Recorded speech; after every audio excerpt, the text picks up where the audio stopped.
DJI AIR3S, and it's basically an upgraded Air 3. Sorry for the crazy hair. I've just been mountain biking today. We're gonna test out this drone and see what's new about it, because when you look at the specs, it seems like it's very incremental in terms of what is new about the Air 3S. However, there are some interesting features in this drone that I think a lot of creators are gonna be interested in. And some of these features are things that really appeal to me, especially being out as a solo creator. So let's take this drone off. Let's get a screen recording going so I could show you what's new about this drone. And also, I'm just gonna show you a bunch of footage using the drone. I wanna say a special thanks to DJI for sponsoring this video.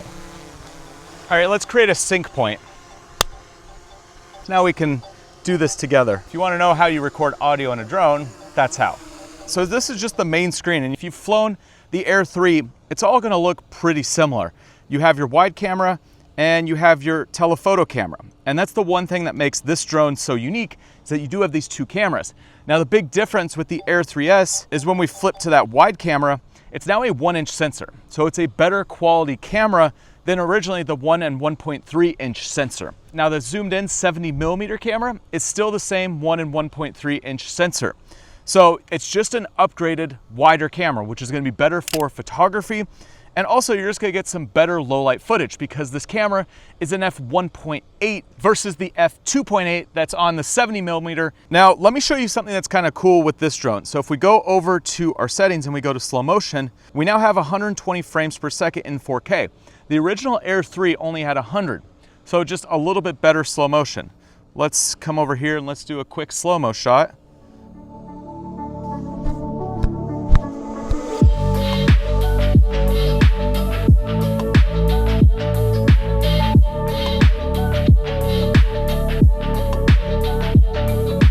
Probably the most exciting slow-mo shot you could think of, but it just shows you now you have some really good slow motion in that 4K 120. Now when we go back to normal, you're gonna have 4K up to 60 frames per second, and you have HDR up to 60 frames per second. So you're gonna get a better look out of your footage.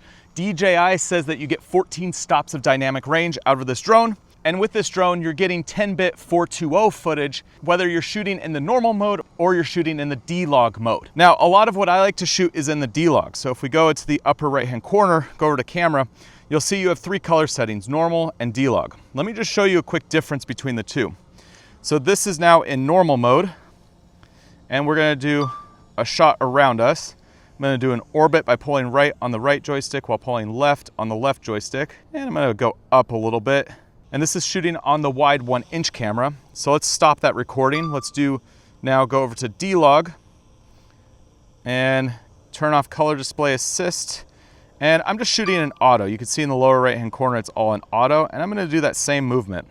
And I have this in normal mode right now, so that's why it's moving so fast.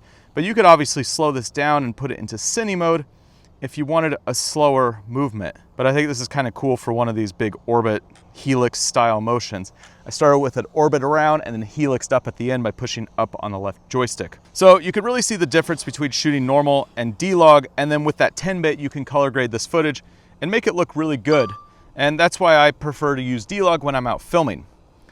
Now, in terms of ISO, you actually have more range with the Air 3S. So it goes up to 3200 ISO, whereas on the Air 3, it only went up to 1600 ISO. And you pair that with the f1.8 lens, you get a little bit more low light capabilities, which is gonna allow you to shoot at nighttime or sunset, or whenever the night is much darker. Now, also with that, there's a new LiDAR sensor on the front of this drone. This is pretty unique for the Air 3S because it's gonna give you better capabilities to control the drone when it's flying back to home and it's avoiding things in lower light situations. So using the LiDAR on this drone, it could actually navigate around objects. Now also, when you're doing portrait style shots, this drone's gonna be able to better focus on your subject. So let's do a portrait style shot. I'm gonna pull this drone closer. We're gonna do a 70mm, so I have that 3x zoom. And now I'm gonna walk over here, stand up on this ledge, give myself some separation, and you can see that the drone will be able to focus on me. It's tracking my face. I'm gonna switch over to pro mode, so you can see here's all my pro modes. I'm gonna take it off auto, and let's brighten it up a tad. Make sure I'm in D-Log, color display assist on so I can see what's going on. And now let's do a tracking shot, another one of these orbits, and you can see that you have shallow depth of field because I am shooting on this 70mm, but it's gonna be able to keep me in focus the whole time. The drone's gonna constantly be looking for what it needs to focus on. So my face is in focus, and you can see that it's locking onto me as the subject, and it's gonna try to keep the focus completely locked on no matter where I go. So let's go a little bit lower here. Let's switch it over to cine mode, and you can get some pretty cool footage with this 70mm. For me, the 70mm is why I like this series of drones so much. I like that it's a smaller form factor than the Mavic 3, and you get 2 cameras. And for me, when I'm out flying, I prefer to use that 70mm to get really cinematic looking footage. And then obviously that wide lens is useful in a lot of other ways, but having both on one drone just make it such a powerful drone. Now, also one thing that was improved with this drone is this new vision assist. So you can see right here, I'm gonna double tap and bring this on the full screen. And now you're actually looking at the image from the sensors. You can see like the propellers are spinning right in the shot. So you can actually see what's going on around you. You look at the camera here, you know, you can see what the camera is seeing, but if you wanted to see like what's below you, what's in front of you, it's showing you using the sensors. It's just a black and white image, but as I go up, you can see what's underneath me. And I could push it to the side, I could see what's on one side, see the other side, and you have all these now these indications that show you what's around. So I'm gonna fly this drone towards us just so you could see. As I pull down on the thumbstick, you can see, oh, there's a wall right there, and I'm getting pretty close to it. So a cool way to see what's around you, and just an extra level of security to see what's going on with your drone. There's so many things that help you with knowing where your drone is in the sky and just understanding how it's moving so that you can get better footage. At the end of the day, you're trying to get good photos and good videos, but all of this kind of stuff really helps in that process. Now, in terms of flight time, you get 45 minutes out of this drone, and that's in ideal conditions. We've been filming for about 20 minutes now that I've been having the drone in the sky, and it still has 47% of battery left. So it definitely feels like it's up in the air for a long time. When you compare this to something like the DJI Neo, which I've been playing around with a lot lately, this drone can just stay in the sky forever. Like, you have 3 batteries, you could do a lot with this drone. I started way out over there somewhere in the distance, and I've been chasing me with the drone on my mountain bike. I've been flying different places, and I've only gone through a couple batteries today. So it just makes working with this drone so much easier when you have this larger battery life. But that's not really something new. So let's go over to tracking, because there actually is a new feature with the tracking that is kind of interesting, and it's something that we're gonna have to play around with, really get a sense of how well it works. Let's fly over here. I'm just gonna do this walking around to start.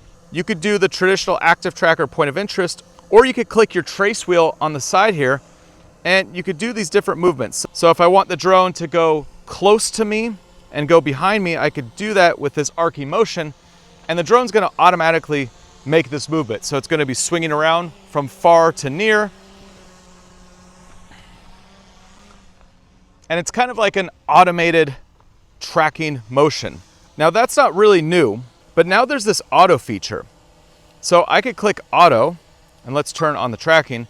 And now the drone is just gonna decide what moves that it thinks looks best for the scene that it's filming while it's tracking you.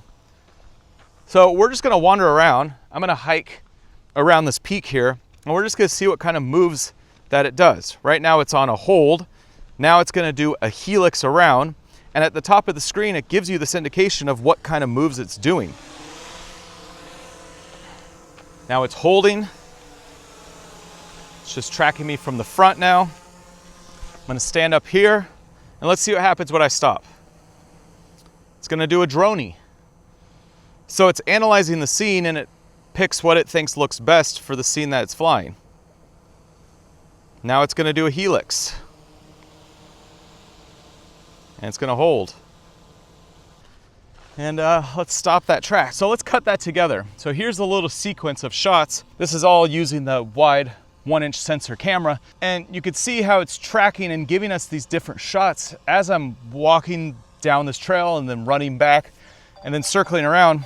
And so you don't really have to think about the movements. You don't have to pre-plan anything. The drone is just gonna automatically do it. Now, I also wanted to test how well this auto tracking worked when I was mountain biking. So I mounted the controller to my handlebars, put it in the auto active track setting, and then let it fly around me as I went through this trail that weaved up and over this ridgeline and through some of these tall plants on either side of the trail. Now, with all of these safety features in place, there is still the potential that your drone could crash. And so if you want to have a sense of security when you're flying, then you could get DJI's Care Refresh, which helps in case of a collision, water damage, flyaway, or just natural wear and tear. And for the Air 3S, a 1-year plan is $109 and a 2-year plan is $189. Now, after letting the Air 3S track me all over this mountain, I saw something in the middle of the trail. Now, this is something definitely I want to test more and more of to see how well this works, but it's an interesting feature, and I think it's something that's just making the process of being a solo creator and like shooting by yourself so much easier. And you have the same mode in the 3x camera too. So I just turned it on. I'm tracking me sitting here making this video. And let's do the same thing. I'm going to put it in auto mode. And let's go for a quick little ride and see what kind of shots it can get. Now here's one more cool feature. So let's go over to safety and advanced return to home, hit optimal. Now when I hit return to home, it could use the obstacle avoidance in the LiDAR to detect the best path home. And you can see it kind of goes around a little bit and it finds the easiest way to get back in the most optimal. And then we'll go back and find the exact spot that it took off from. Can we just say that it landed almost identically where it took off from? Look at this. I put it in the middle of this circle to start. Pretty precise there. That's wild. So overall, it's not like huge, massive improvements. It's not a brand new drone. It's a new camera, gives you some new features. It's got some more tracking, which I can only see improving with more software updates. And it's got some extra safety features. Now, this drone is priced at $1,099. And if you want it with the Fly More package or some other things, you can see all the prices here on the screen, which this is the same price as the Air 3. So really who this drone is for is someone who needs that 1-inch sensor. You're gonna need more low light capabilities. That's gonna be a huge improvement from the original Air 3. Now, if you're coming from one of the older drones or one of the smaller drones, well, yeah, this is gonna be a huge improvement. And if you're deciding between the Air 3 and the Air 3S, Air 3S probably makes more sense. Personally, if I'm gonna grab a drone, it's gonna be the Air 3S. For anything where I wanna get cinematic looking footage, better looking footage, this is the drone that I'm personally gonna grab. And it's probably the one I'm gonna be using on a lot of my trips coming up in the future. But I'd love to know your thoughts about this little drone. And also, do you have any questions about it? Because I'm about to go somewhere to go shoot fall colors. I'm gonna have a lot of opportunity to shoot some really cool footage. You know, this was just gray skies.